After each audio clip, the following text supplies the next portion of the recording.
Hi everybody, and thanks so much for joining us at our free workshop today with the inimitable Steven Appleby. Before I hand over to Steven, I'm just going to run through a couple of details. This festival has been made possible by funding from the Arts Council England with support from Lenovo. Now, without further ado, here is a little video from Steven. Before we start, I'm going to show you around my studio, so let's go inside.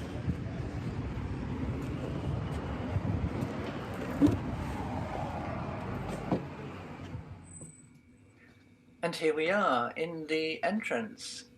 I share this building with the filmmaker Pete Bishop, who has the upstairs. We've collaborated on loads of projects, including coming up with ideas for comic strips together. Through here is my studio. Here's Captain Star on the right, a promotional figure from the TV series that Pete and I made with Frank Cottrell Boyce back in the 90s. I sit at that table and think and make notes and write, and I've tried to create an atmosphere in this room that's good for thinking, because thinking is the start of everything. I must admit, though, that sometimes I think I'd be better off in an empty room, because there's so much stuff in here that it can sometimes fill up my head. Through the back here is the painting studio that I use for, well, painting and making things and so on. I like working on kind of canvas or paper that's got stuff on it already, so that's a kind of second-hand canvas. Out the back there's a little place I can sit, and those pots were made by my son. And this is one of my paintings. I've always made paintings and drawings and prints alongside the comics and cartoons. The paintings are a different kind of thinking to what goes into the cartoons and comics. The paintings are intuitive and come out of me just like the other ideas do, but they aren't written and scripted like the cartoons. I sort of let the subject matter well up out of my subconscious, so they're my kind of most personal obsessions, really.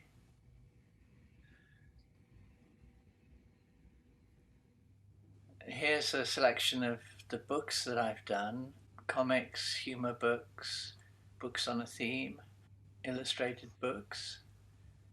This is the work that enabled me to earn a living. And it all really started with Captain Star back in the New Musical Express, the NME.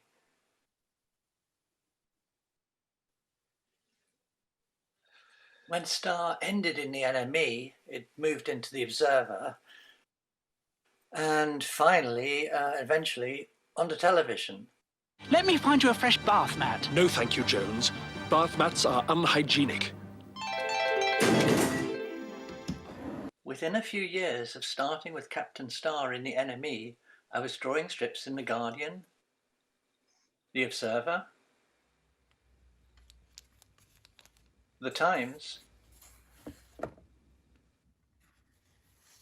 and the Sunday Telegraph.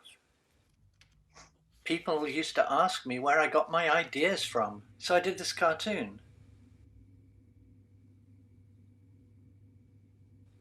But the truth is, my ideas come from me, from my interests and my obsessions: science fiction, sex, death, Beautiful thing! love and relationships, my family, other people's families, what's going on around me, really, and the meaning of life and what is life really all about. why are we here and who are we and who am I? And the question, who am I, led to Dragman, my most recent book.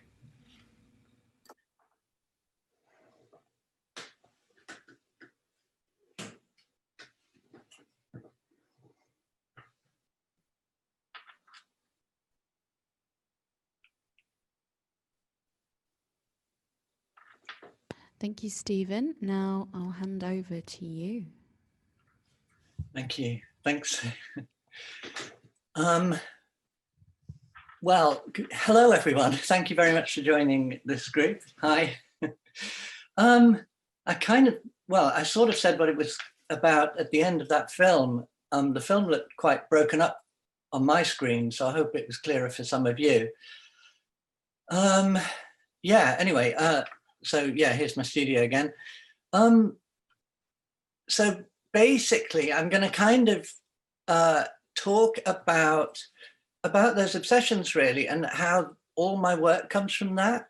And I'm going to share my screen.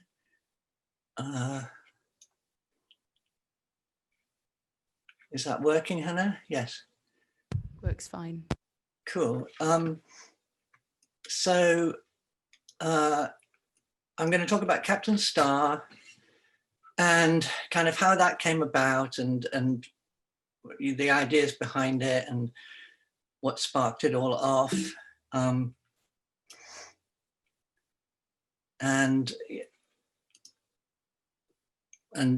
are the characters. Limbs Jones, with 9 heads and 6 arms, who stokes the atomic furnace. Navigator Black, Officer Scarlet, First Officer Scarlet, and Captain Star. And I'm also going to talk a little bit about Small Birds Singing. Basically, I'm sort of going to talk about strips that actually were kind of worlds.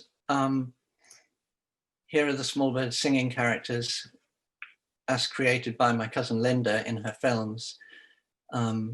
Spaceman's Thong, the living artwork, who hangs on the wall in the Small Bird Singing Gallery.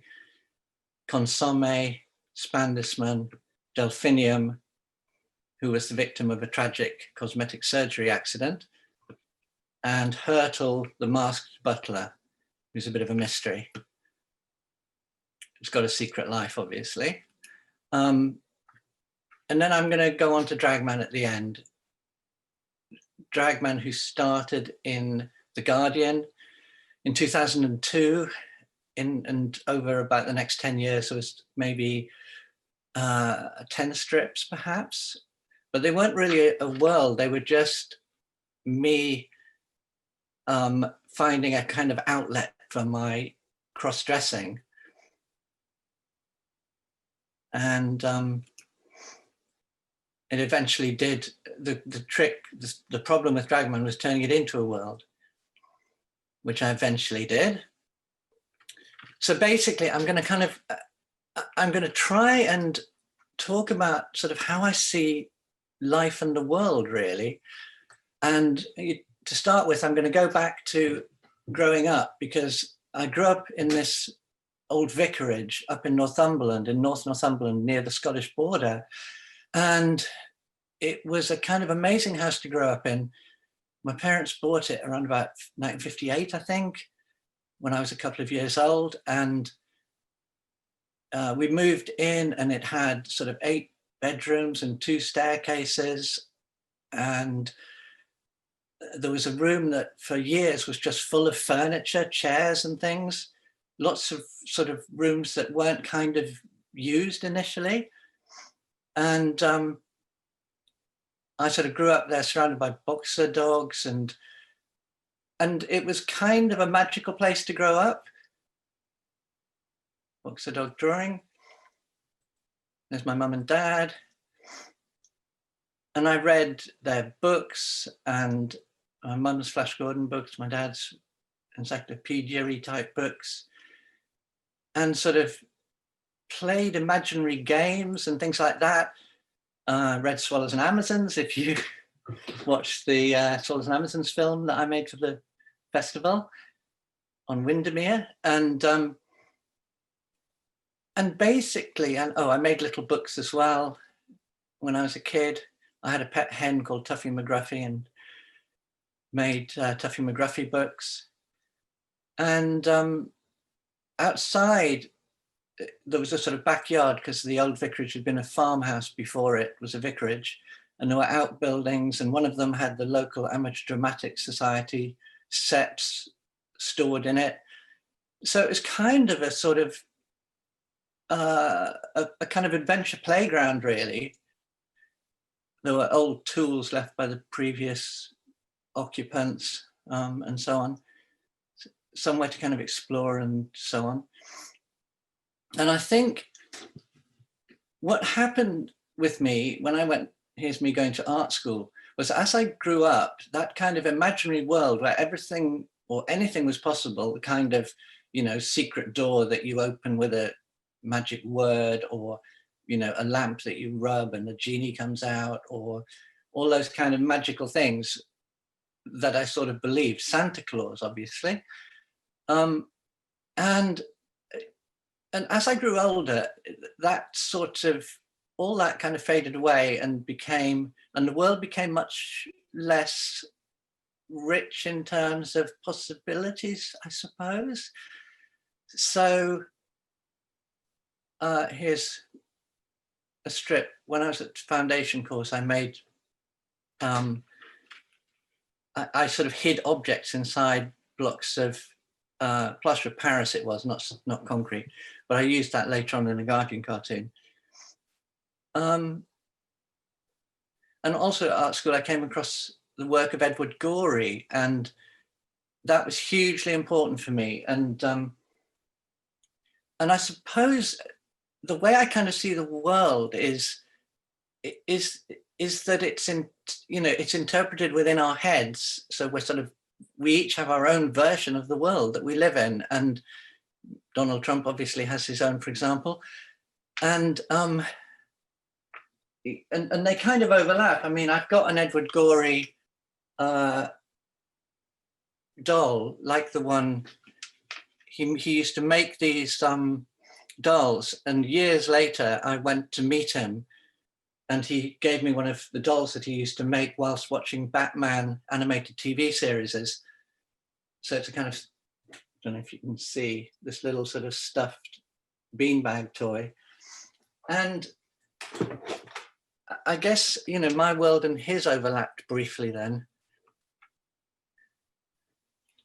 When I moved down to London, I was sort of living in kind of drab flats on and off. And this is a drawing from the Royal College of Art. Nothing seems exciting or inspiring today, which kind of, I guess, was part of how I was kind of seeing the world.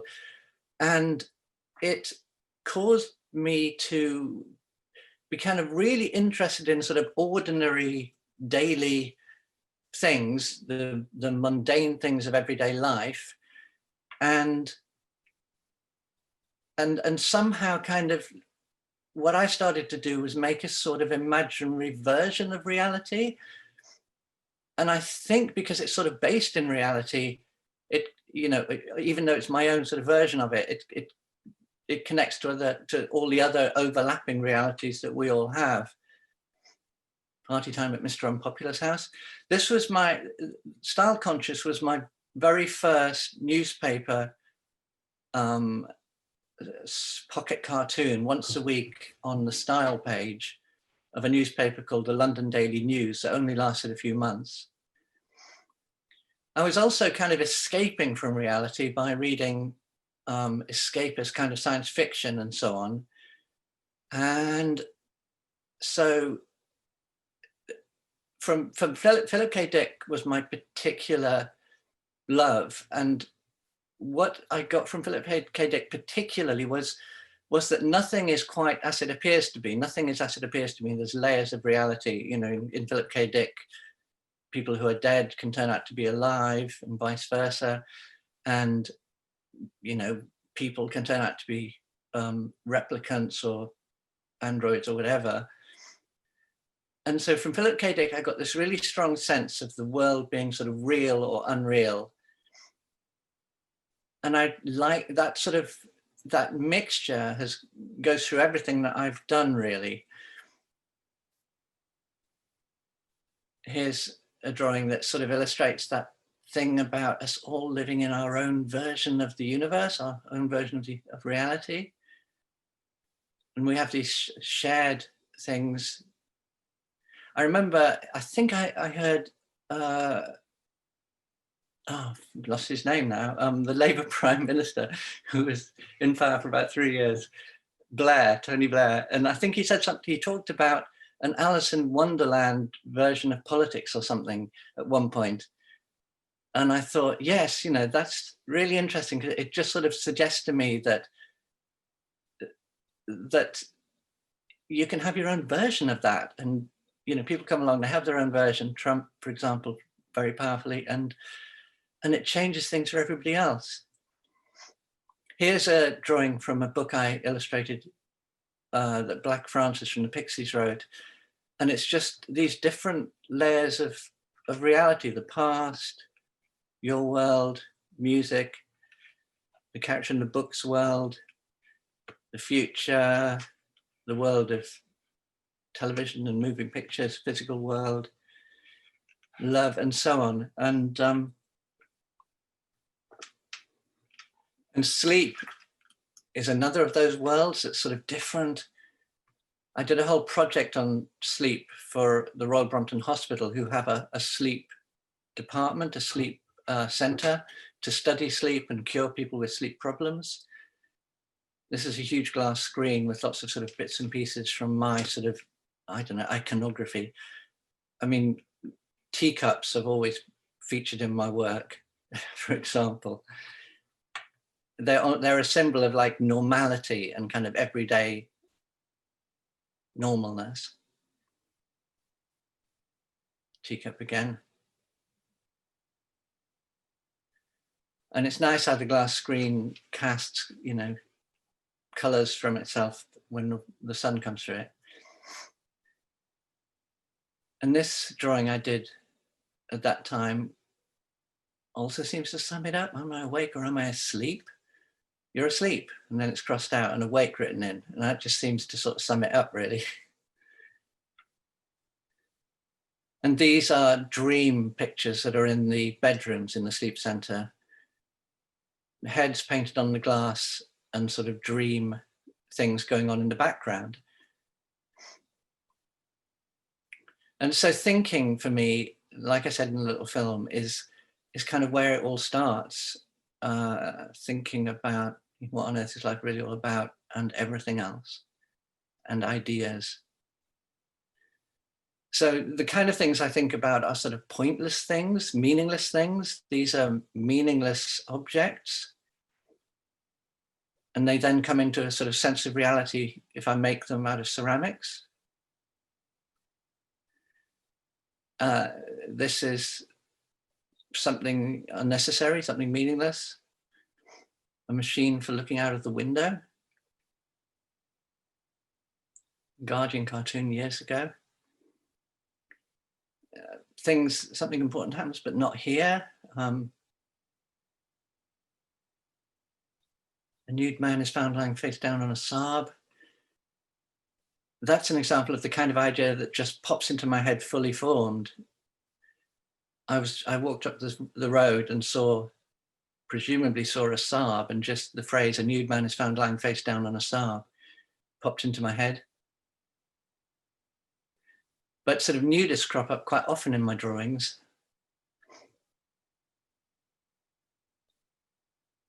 And also this whole trans thing from time to time, dressing up.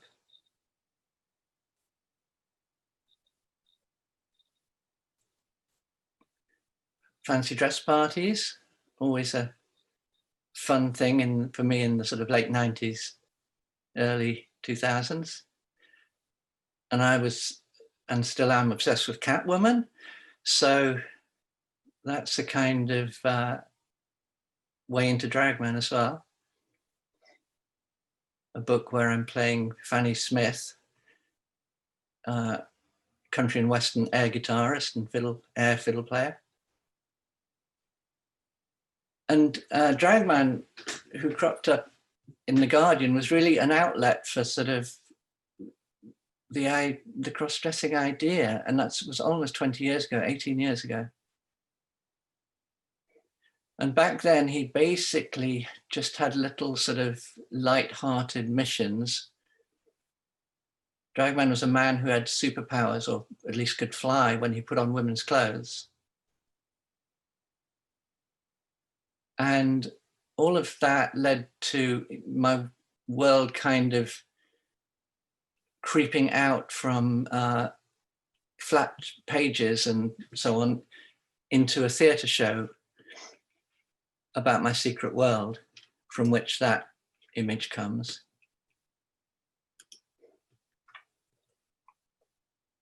And obviously, I mean, for me, cross-dressing when I was younger, I think this is from the 80s, was kind of completely secretive. So another of my themes is secrets. And again, that's sort of layers of reality, you know, what's under the surface of every person you see on the bus or on the tube. I did these, I've 2 or 3 times done things where I've sort of got people to put their secrets into a tin like this, and I can sort of pull them out. This one says, I used to be an underwear model. Anyway, and then I would sort of draw them live.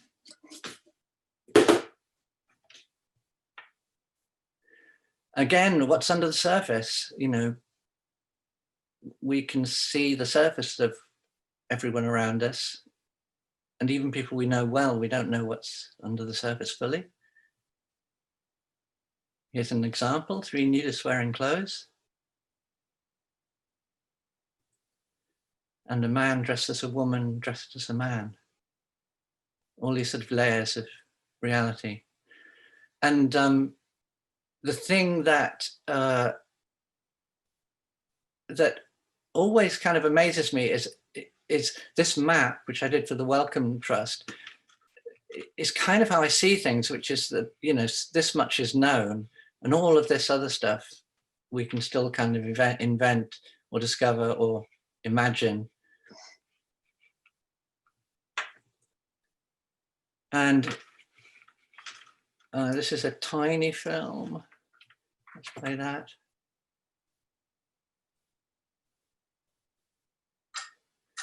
Little film about reality.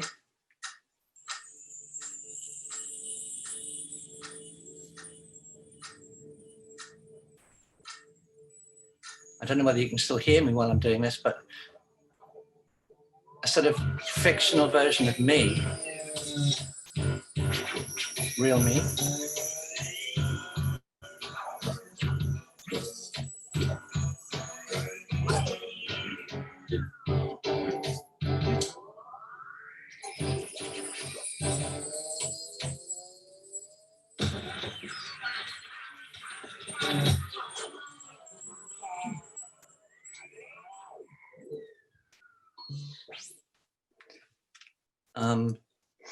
So basically, what I thought we'd do for like 2 minutes at this point is make a little, I'll stop screen sharing for a sec.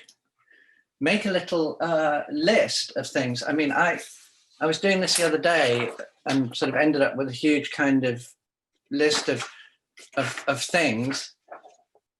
And, you know, what I had in mind was that if you just sort of write, now this will probably go disastrously wrong, but it's basically, you know, kind of doing your, I've got to do this backwards. Oops, that's wrong. Oh, this is hopeless.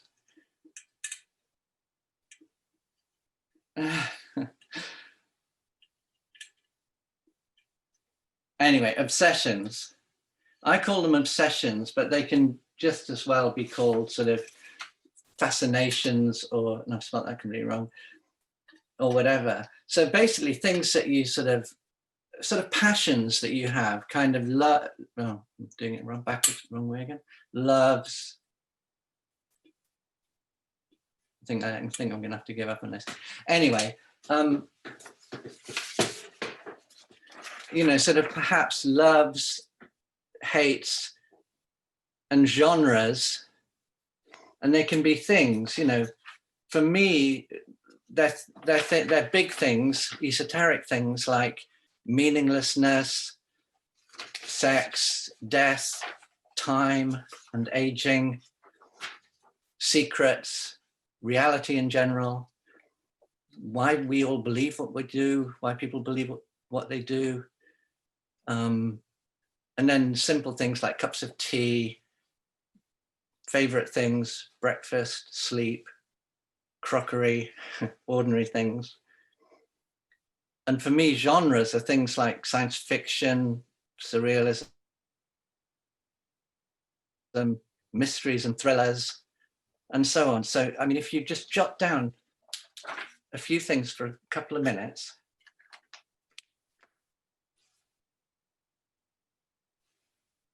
Should I set a timer, Hannah?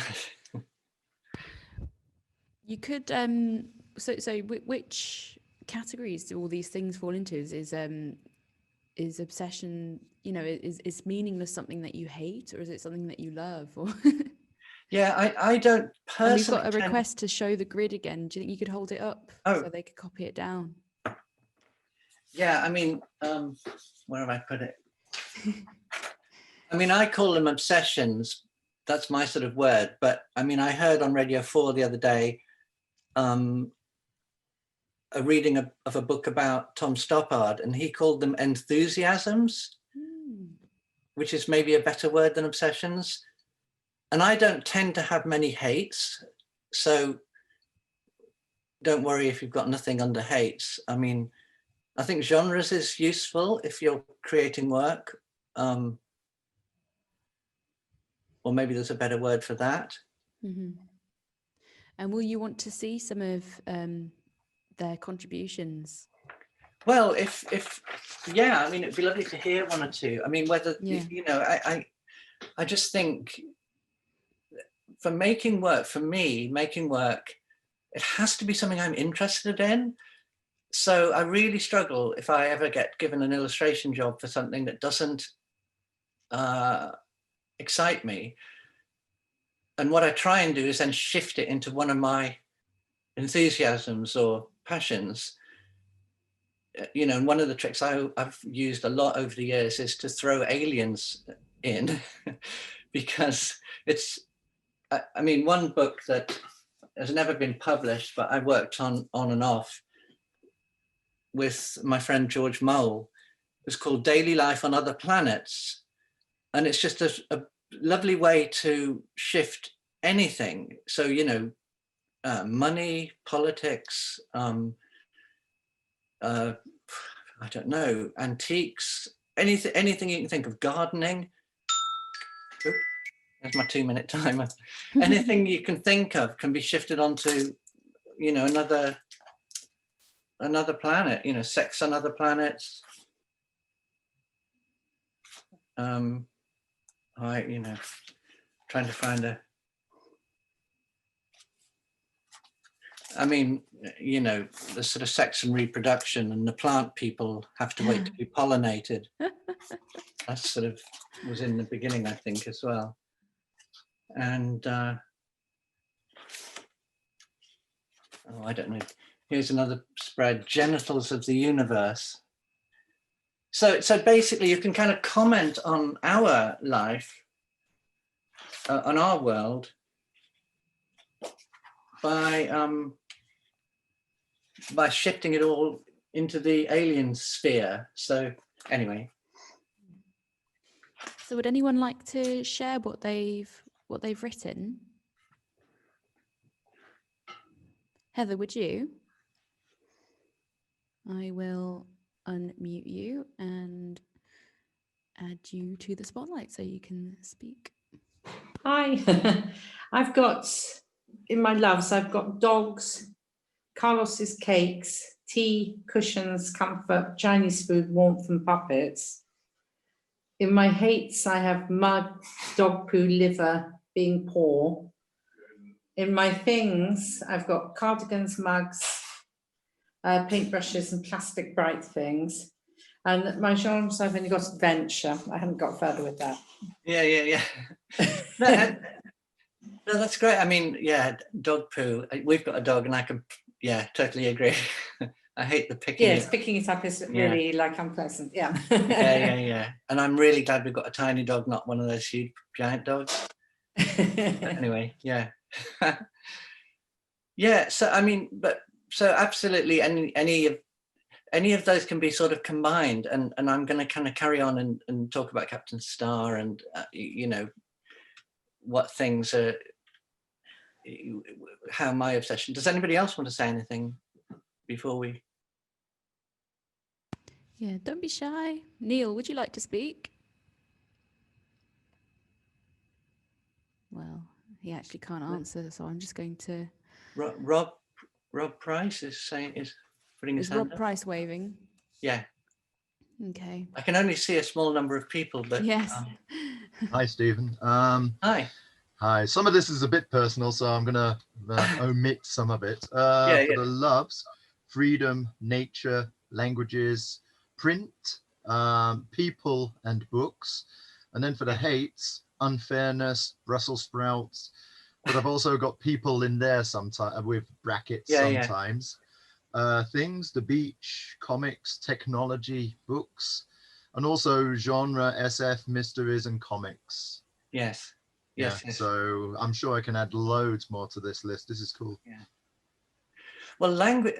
I don't know if you can you hear me? Am I still talking? I mean, languages is one that's I think on my other list that I made the other day, because it's just so interesting how language affects your thinking and changes the world and through changing our perception of it and all of that. And I just find all that really interesting. I mean, during lockdown, I started thinking about the truth a lot, because it seemed I kind of felt that we weren't being told the truth all the time in the briefings we were getting, or at least not all of the truth at all.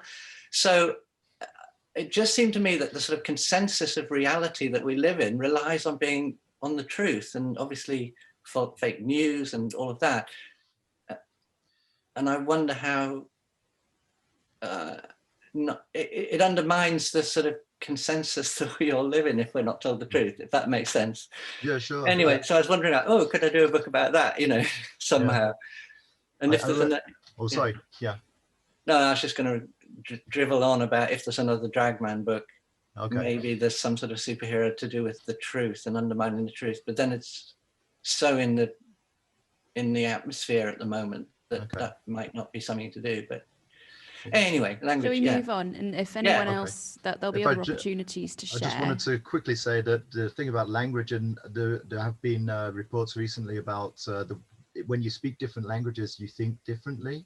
And I've noticed as well, because I live in Germany, and since I've lived here now for a number of years, and I see myself as quite more serious when I speak German than I would do when I speak English. Yes, no, I think that's really interesting. Yeah, I don't speak any other languages, but I'm sure that's correct. And my work's been translated into German a fair bit, and I just find it really interesting to talk to the translator about how they are translating something that only works in English. Or anyway, yeah. Well, okay, Hannah, I shall move on. And I nearly hit the leave button by mistake. Sorry. Share screen again. Okay. So going back to Captain Star, I mean, I'm obsessed with sort of science fiction. I was doing some drawings for the enemy, and they asked me if I would be interested to do a weekly regular strip. And I didn't want to do something about music particularly. I just wanted to do something that I wanted to do. And growing up, I watched, Jerry Anderson programs and Fireball XL5, and I read Dan Dare in Look and Learn and so on. So I started thinking about, I did a kind of parody of those sorts of things. I showed you The Crew earlier, but the other thing that was in my mind was sort of Armageddon. And I guess, again,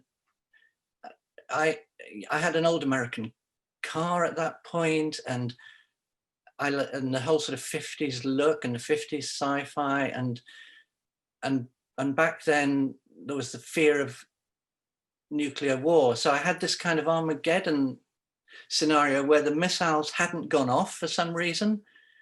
And so they're sort of sticking into things. And another thing was that at that time I was working for a graphic design company run by Casper de Graaf and Malcolm Garrett. And we were doing Duran Duran stuff.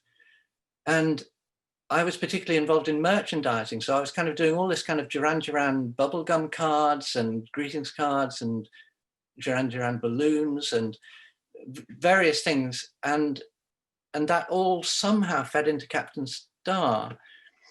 And I mean, this series of drawings for the letters page in The Enemy was about sort of mutants. I was interested in mutants. And I guess perhaps at that time I saw myself as being a sort of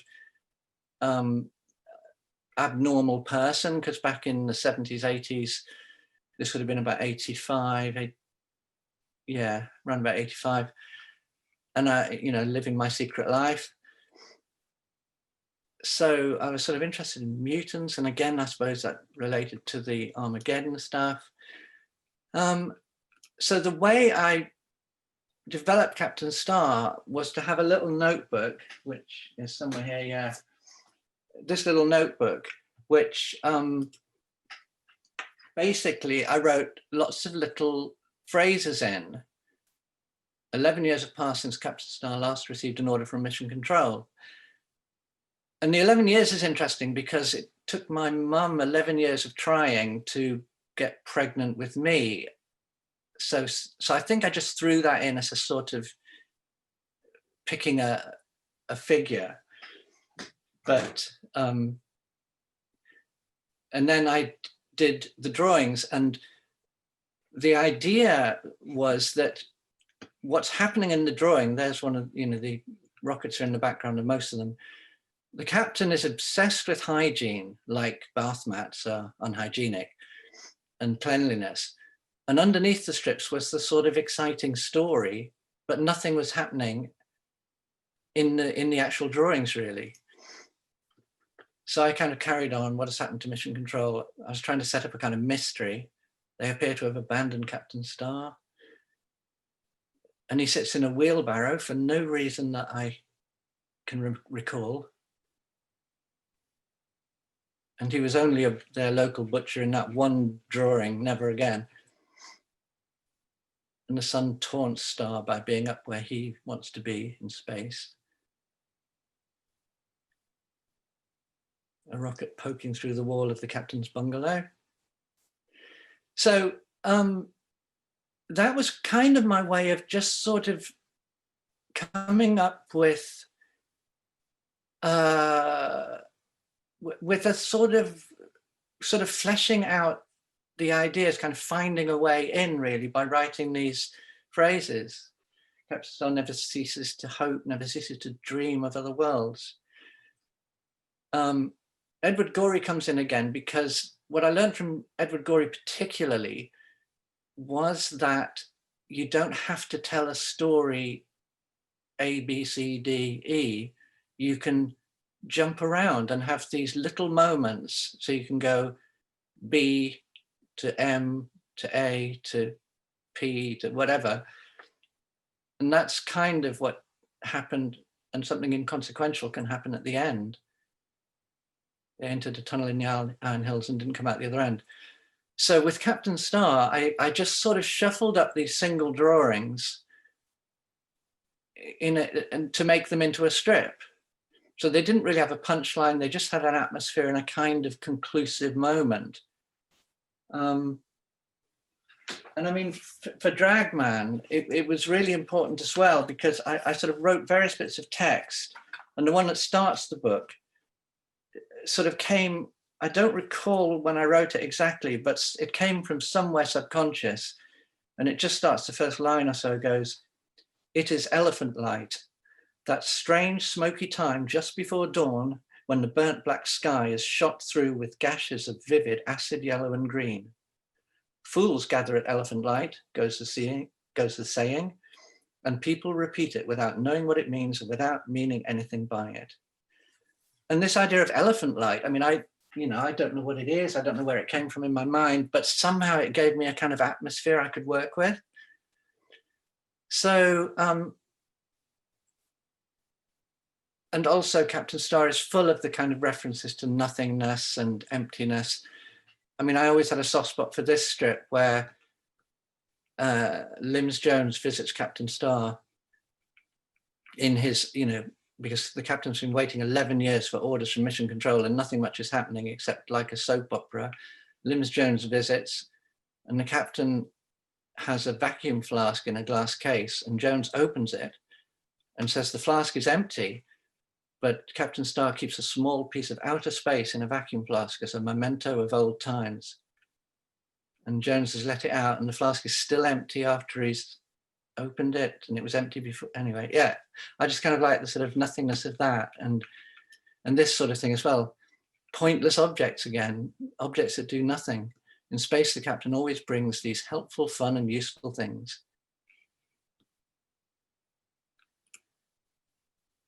So again, I mean, I don't know if we have time now, but I find it really useful just to write little phrases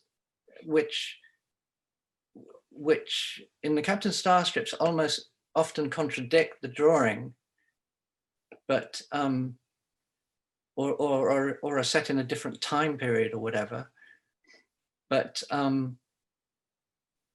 writing little phrases is something I was going to ask you to do if we were sitting in a room in a normal workshop situation.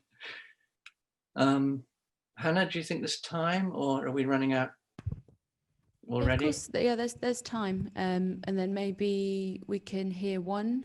And yes, so maybe again spend 2 minutes and just I don't know, using something to do with language or something to do with dogs and dog poop, whatever you've got on your piece of paper. If you want to share, please do use the hands up feature, because we can't see if you are just raising your hand in your screen. It will only be by chance. I've just set my little timer again. Okay. So this has all been really interesting so far, Stephen. I really love all of your references to sort of nihilism and humour. I think it's... I'm a very optimistic nihilist, mind you. Yes. It can sometimes be quite comforting to realise that nothing matters. Yeah. Yes. But I'm always open to the possibility that it does mean something, and it, I'm not, when it comes to the sort of religious side of things, I'm very interested in that, why people believe things. A friend of mine talks about people having a God-shaped hole, and they look for something to fit into that hole. And perhaps it's like he was saying, I was asking him about it the other day, and he was saying he sees it like a jigsaw with a missing piece, and you try and fit, like kids try and fit the wrong piece in, and it kind of fits, but you can sort of push it in, but it isn't right. So people look for meaning. I find that really interesting. And I listen to religious programs from time to time, and I guess I'm an agnostic, and I'll discover when I die, another of my obsessions, whether there's any meaning in that way. Okay, we've got Rob with his hand up, but was there anyone else who wanted to contribute who hasn't contributed yet? If there is nobody, then I will let.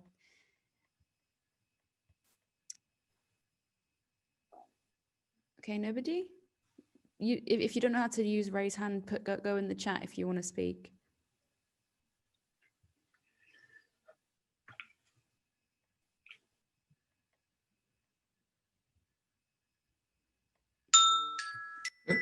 Yeah. Okay, Rob, did you want to speak then? I will add Rob to the spotlight. Hi. Okay, so just very quickly. There's never enough snow in July. Oh, maybe, yes. Stephen, maybe you could stop sharing screen for a moment. So sorry. That's all right, that's all right. Yeah. There you go.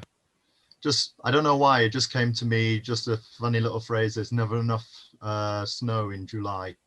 Yeah, no, I like that. It's, yes. Okay. I like the strange.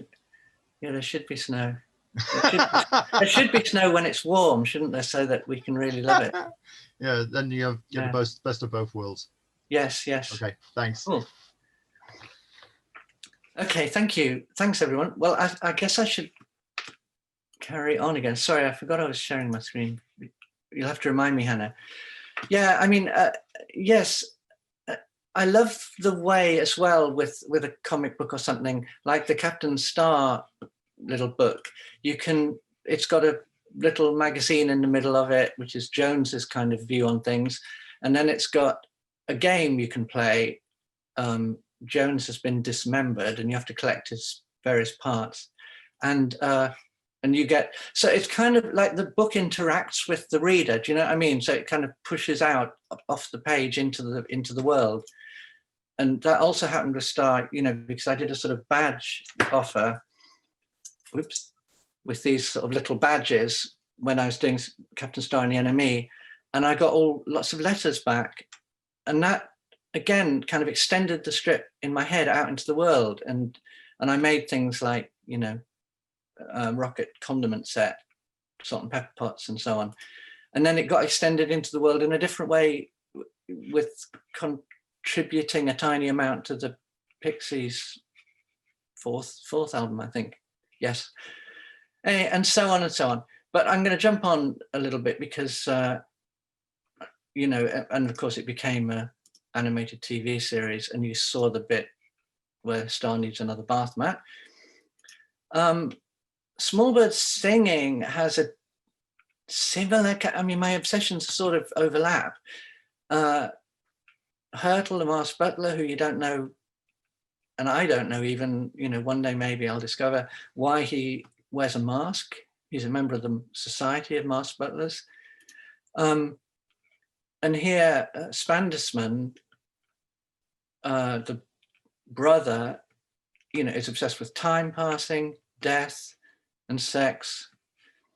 And Spandisman's driving obsession is time passing and aging, and he's constantly trying to find a way of slowing time. And again, things not being what they appear to be. Spandisman tripping over a piece of rusty old metal, which turns out to be a spaceship. I used that idea in a book of mine. And Small Birds Singing, Spandisman's obsessed with those sorts of things like time and death and life and so on. And Delphinium, who was an actress, a B-movie actress, is obsessed with appearance, and her beauty was lost due to a tragic cosmetic surgery accident. Consomme, the third sibling, is obsessed with love, and she's never found a lover with whom to share the lover's leap she's built, towering over the ornamental lake, and that's her tragedy. So, and then of course, Dragman is rooted in cross-dressing, not being who you appear to be, wanting to be yourself, but not even being quite sure what that is. And so Transvestite Dad is a Guardian strip, me and my two boys. So what kicked off actually making Dragman the book was the Guardian cancelling the Loomis strip. And I thought, I really got, well, this is the chance to do a sort of bigger thing, because it was very difficult whilst doing at one point 3 or 4 weekly strips to make time to work on a long narrative project. So, I mean, so Dragman, the themes of Dragman are sort of secrets, because the superheroes have secret lives as well as Dragman, secret identities. But I wanted to tell a kind of true trans story. And I really struggled for a number of years to make it work. And I tried various things. This is my cousin's shed that she put in the woods behind her house, the thinking shed where I could go and think. And I always seem to go at the wrong time of year where I have to wear like 3 pairs of trousers and, you know, 8 jumpers and things. And I also went to Berlin because I thought maybe going somewhere else would be really inspiring. And it kind of was. That's the TV tower in former East Berlin. And I stayed in this little Airbnb and kind of worked on ideas for drawings and did, you know, filled a whole notebook with things like this, trying to sort of think, you know, is this a comedy book? Is it going to be quite dark? But in terms of genres, I'm a big fan of thrillers, and I kind of like the dark ones, like Scandi noir ones and so on. So I wanted the darkness. Anyway, and what should Dragman look like? What should he wear, you know?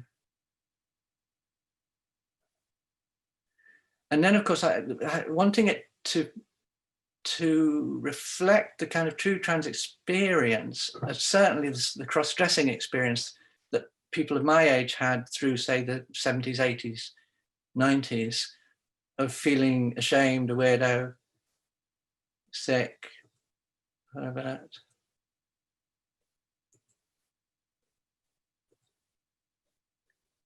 And throwing away all the clothes, which I've talked to quite a few cross-dressers of my kind of age and younger people too, and they've gone through this cycle of deciding never to dress again and throwing everything away and then coming back to it. I also was doing sort of panel designs for sort of how I could lay it out and make it look.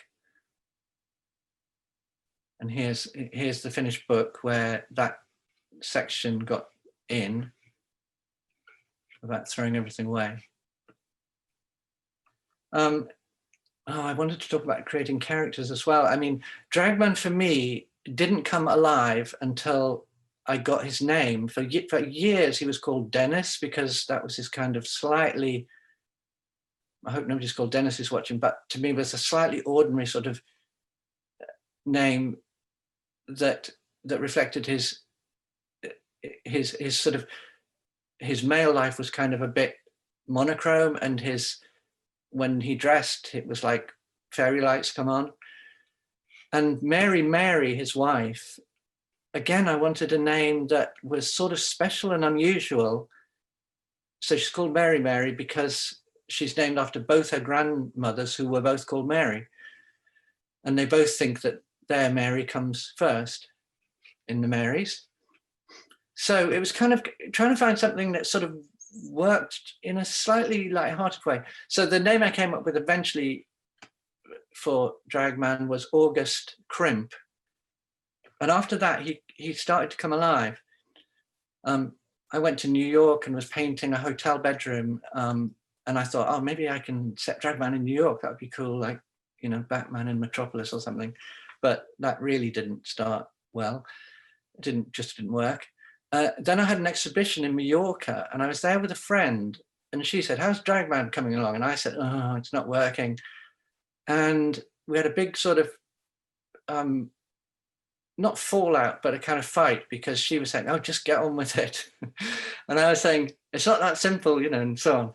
And after sort of, she sort of kicked me up the butt, basically. And the next day I woke up and opened my notebook and wrote down the whole section where August Crimp goes to the art museum. Goldfish Boy sits in the window of the No Hope Cafe looking out. Goldfish Boy, some kind of weird subconscious thing. I lift my hand in greeting, but he just stares, mouth open. Over the park, a plane jettisons passengers. I watch them fall silently. It's always the ones without souls who go first. And that just came spontaneously in the writing of that section. And it just felt right. And I then had to work out what souls meant in the book. And basically in the book, I think souls are a kind of metaphor for being yourself and being true to your soul, and so on. I'm just going to skip through this because I can see that time is running out. I don't know how strict that is, but Well, does anyone have anywhere urgent to be? I'm seeing lots of shaking heads. Well, if it's all right with you, I need to take a 30-second comfort break. yeah, I'll just carry on and chatter. But we can go until past, if that's okay with everyone. Well, people Cool. can always sort of drop out as they need to. And yeah, if anyone needs to go, then I think we'll understand. But, you know, we don't want to cut this short. I'll be right back. All right, thanks, Anna. Yeah, so you know, we all have souls, even the wicked people. And then, of course, once the soul has been discovered, and that's like that map of what's possible, you know, sort of unexplored, undiscovered, uninvented. I mean, I like the idea that at some point someone might discover there is such a thing as the soul. I mean, who knows what we might discover in 50 years, 1,000 years, if we last that long. So anyway, so people can sell their souls once they have been discovered. Better to have a new car than something ancient and invisible. Only when your soul was gone, nothing made much sense anymore, except jumping out of a plane. I like the museum because no one bothers me here. I feel safe. I've never seen anyone I know. Until today, when outside on the cafe balcony, I saw Cherry mingle. She was playing with one of those new floating dolls there's a craze about. When Cherry started taking selfies on her phone, I ducked down to keep out of the picture. You see, the Mingles live right opposite Mother and me. They never liked us except for Cherry. She always smiled. If the Mingles saw me here dressed as a woman, God, I dread to think they'd laugh and everyone would hear of it. So I really wasn't paying attention when Cherry sat up on the balustrade. Did I mention that I can fly? So all of this came out in this first section. When I put on women's clothes, I can fly. It just happens. When I was a teenager, I found a stocking down the back of the sofa and put it on instinctively without thinking. And that's one of the sort of things that I took from my own experience, because I had that experience when I was at art school in a flat I shared with a couple of other guys on my own one weekend. Clunk, except that didn't happen. And that was the first time I flew. So when Cherry Mingle fell off the Art Museum cafe balcony, oh my God. I didn't want to be noticed. I didn't want to stand out. Did I mention that the cafe at the museum is 8 floors up? Jesus. No, I didn't think I did. God damn it, there's never a superhero around when you need one.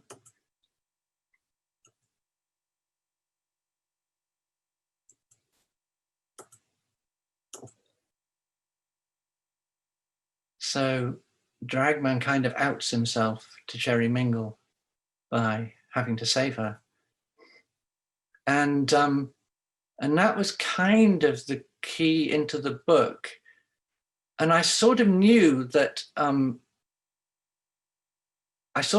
book was probably going to end with August Crimp realizing that he was Dragman, whether or not he wore the clothes. That the clothes, and therefore he would have his powers. I can't think of the example. It's not quite Hercules, but anyway, I kind of think of it as a sort of Disney or Shrek moment, where he realizes he has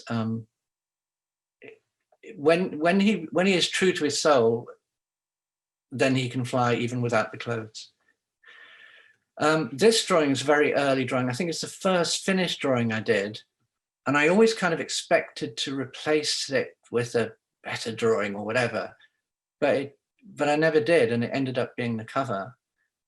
And this came about because another friend of mine, I was showing him some early stuff, and at that point I didn't have August Crimp as a married person. He was He was a sort of single person on his own, maybe in his mid-20s. And my friend said, oh, well, you know, it's great what you've done, but I always imagined that he would have a wife and kids, and he would have that complication. And I sort of thought, oh, God damn, you're right. I have to do it like that. And then he said, and the other thing is, I always thought it would start with a fuck off great big drawing of him standing on top of the Shard or something. And I thought, yeah, you're absolutely right. So I did that drawing. And this kind of thing was helpful too, drawing maps again. I love drawing maps and diagrams. The finding himself journey and the confusion. This is the rough for the map that's in the book.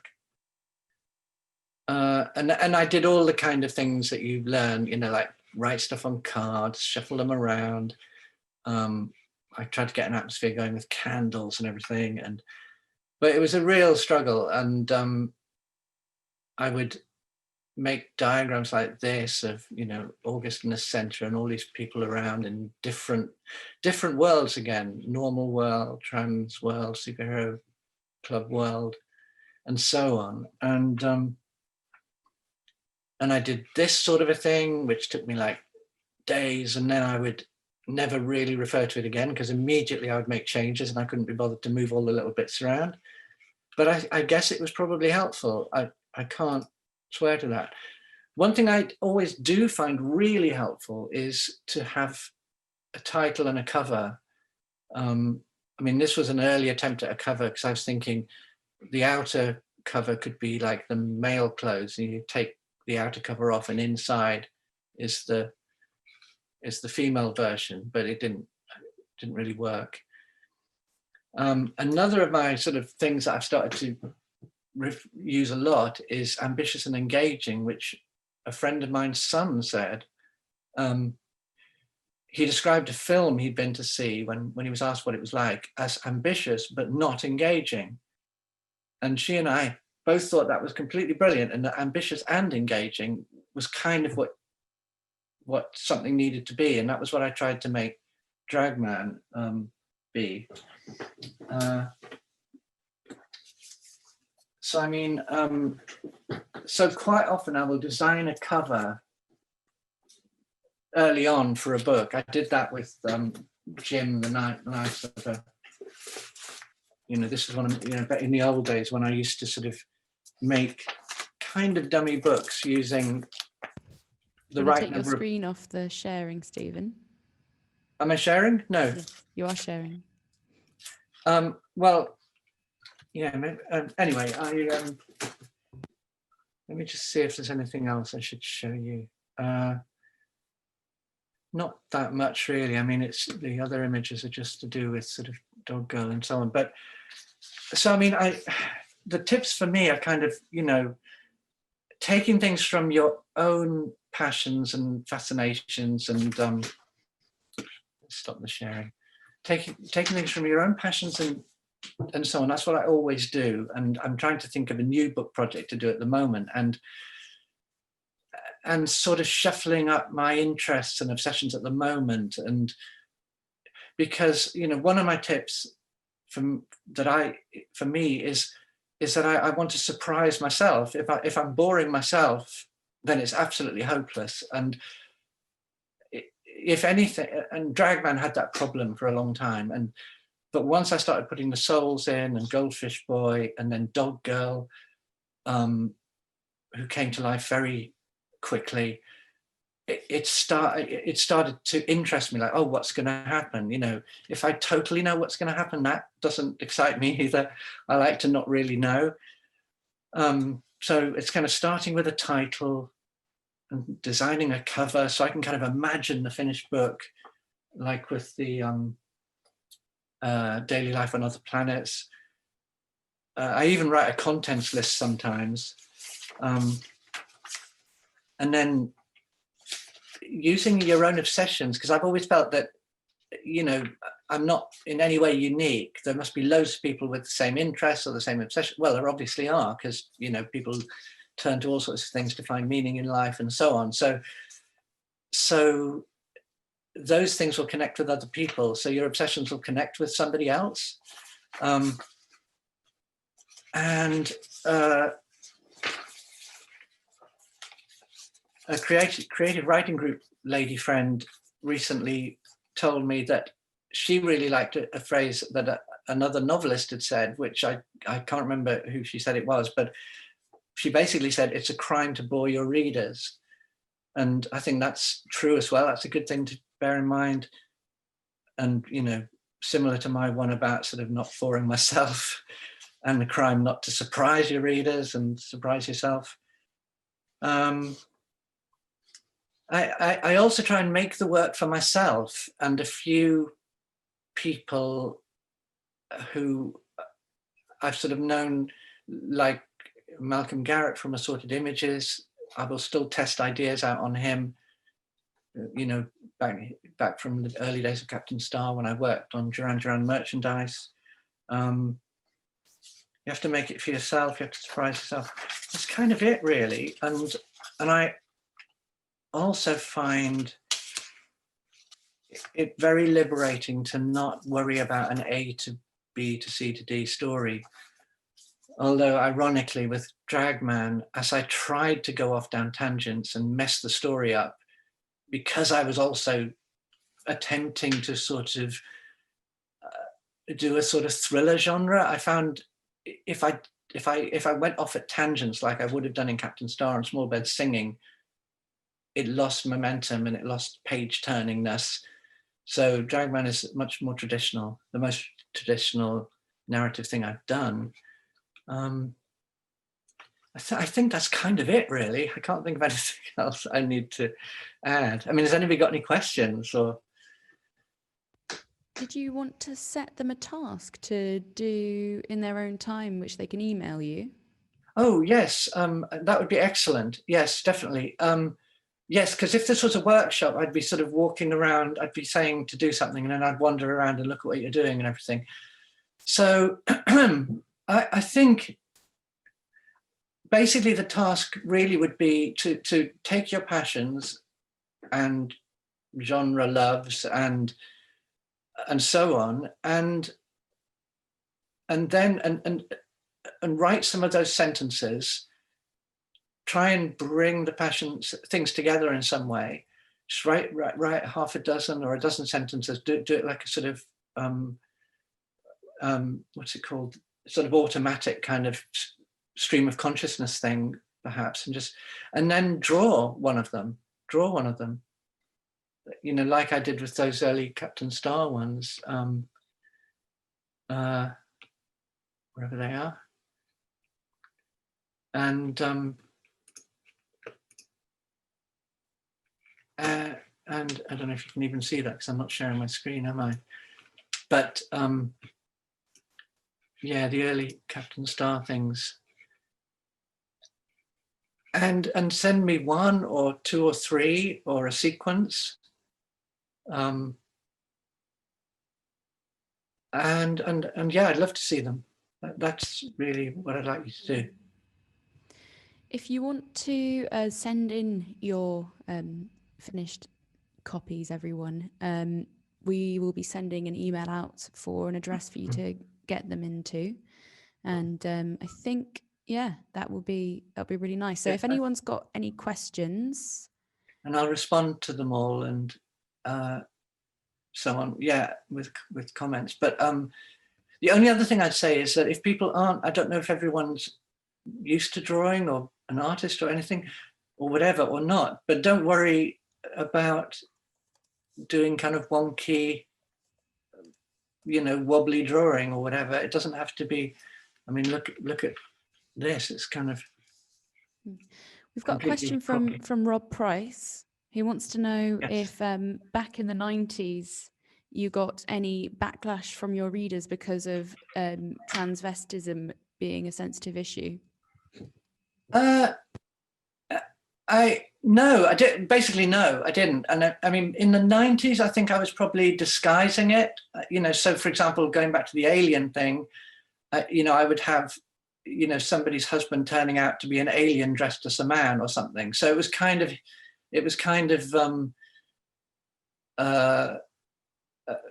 coded. I can't think of the right way to put it. And when I had painting exhibitions, they were always sort of about things like that. Who am I was kind of, you know, what was predominantly in the paintings. And I never got a bad response to that. I used to sell quite a lot of work. And I thought nobody could tell, but I think they probably could tell what they were sort of about. And then when I started to, when I did Dragman in the NME, in the Guardian, what was interesting was I actually got a really good response. And I don't, you know, when I did strips for newspapers, I would hardly ever get any mail or feedback. But I remember doing 1 or 2 talks in a few years after Dragman, and about 3 times people stood up or spoke to me afterwards and said, "Can we have more Dragman, please?" And that's only ever happened before with things like cats and stuff, you know, cats and dogs. And so I was quite interested in that, and I wondered why. I wondered if it was the pantomime dame tradition from, you know, or whether there's loads of secretive cross-dressers, or I don't know. I still don't really know why Dragman got a good response, but and that kind of started me thinking, and eventually I was sort of thinking, I'm sure there's a bigger project in this than the strips, and some sort of a book, but I didn't want to make a comedy book. I wanted a book that had some sort of depth, and I've ended up with the book I've published, but it took 18 years to get from doing the first strip to that, which is a bit crazy. That's my question totally, because I wanted to say not specifically Stephen's readers, but the paper's readers. The Guardian's quite a conservative kind of paper, isn't it? Well, that's interesting because I mean, I did strips for the Times, the Telegraph, and the Guardian, and the Guardian almost never censored a strip. I think twice they did, and one was a completely blank strip that just said "do it yourself" comic strip, and they said that was too cheeky. But actually, I think it's quite good.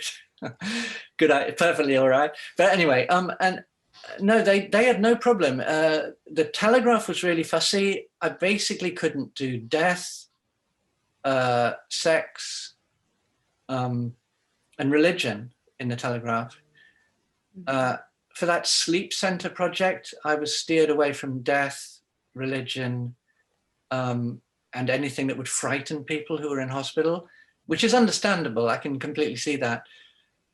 I did once do a Telegraph strip where kids were burying people in sand, and it happened to come out on Remembrance Sunday, Oh dear. which really caused a bit of trouble. It's the only time I've ever had, I think they got like 30 or 40 complaint letters, and I had to write an apology.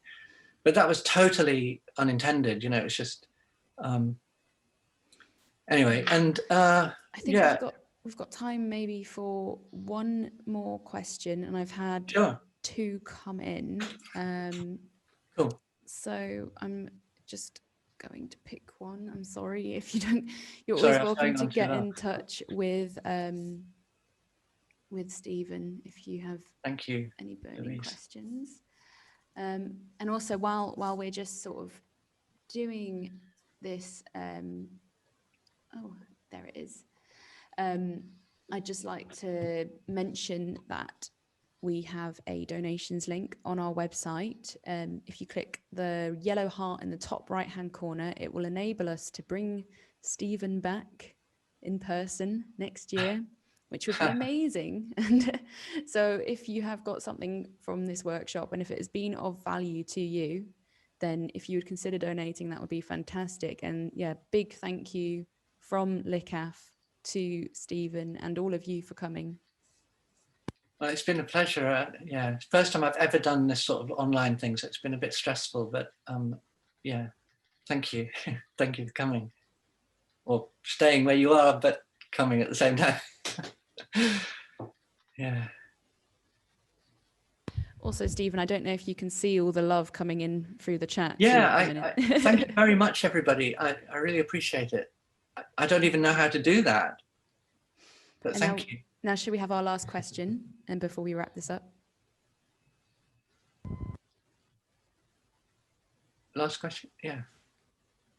Hi, I was just wondering how you deal with imposter syndrome, if that's something that you have experienced in your work. Imposter syndrome, I'm not actually quite, I know the term, but I can't think exactly what it means. Does it mean people So that kind of feeling that you're, it's a personal feeling that your work maybe isn't good enough, or that you're kind of afraid to share it. Oh yeah, no, I know exactly. Sorry, I know exactly what you're talking about. Yeah, gosh, weirdly, I had the worst case of that I ever had was when I got into the Royal College of Art and came down to London, and immediately felt that that they'd made a mistake, and it was, I really had like a couple of years of not feeling any good. It's crazy, really, but sort of blighted that a little bit. But yeah. Well, I mean, I had it yesterday. I was going through the stuff for the workshop and I thought, this isn't interesting. This is completely sort of stating the, I don't know, stating the obvious. Everybody will have thought of this already. It'd be like sort of, well, tell us something interesting. And then this morning I thought, oh, no, it's okay. I don't know how I deal with it really. I think my career has been long enough now that the problems I had with it right back at the beginning, I can kind of look at things I've done and people publishing the book. So even if I think, I go up and down on whether Dragman is good enough, I just had to let go of it in the end. And, there was what happened with Dragman was that I had a German publisher and they turned it down after I'd done the finished draft of the book. They said it wasn't the book they were expecting and they were not going to publish it. And I thought, oh my God, it's rubbish. And then about 3 weeks later, my American publisher wrote saying that it was a masterpiece and its fate was to be a classic and all of that sort of thing. So I thought, oh my God, because I was about to start taking it apart and completely rethinking it. And then the Americans wrote, and I just thought, oh, I'm somewhere in the middle is the truth, between the two extremes, and I just have to finish so I just finished the book, set out. So yeah, I think you just have to. Are these your drawings behind you? Oh no. Oh, okay. I should have put my own work up, but I think I don't know. I don't know how to get over it if it's something you struggle with, but I think if people like your work, even if a friend likes your work, that's fine, yeah, it helps. You just have to sort of, just kind of get through everybody it. can do something good. So. Yeah, thank you so much, and it's been really nice listening to you. Thank you. It's been a pleasure. Thank you for coming. Huge thank you to all of you. As I've just put in the chat, Carol will be sending an email with instructions on how to contact Stephen. Or Stephen, is it okay if they use your email address? Would you be able to? Would you be able to type that in the chat now? And then we'll also send. Do I click on the chat? Yes. Okay. Oh yeah. Okay.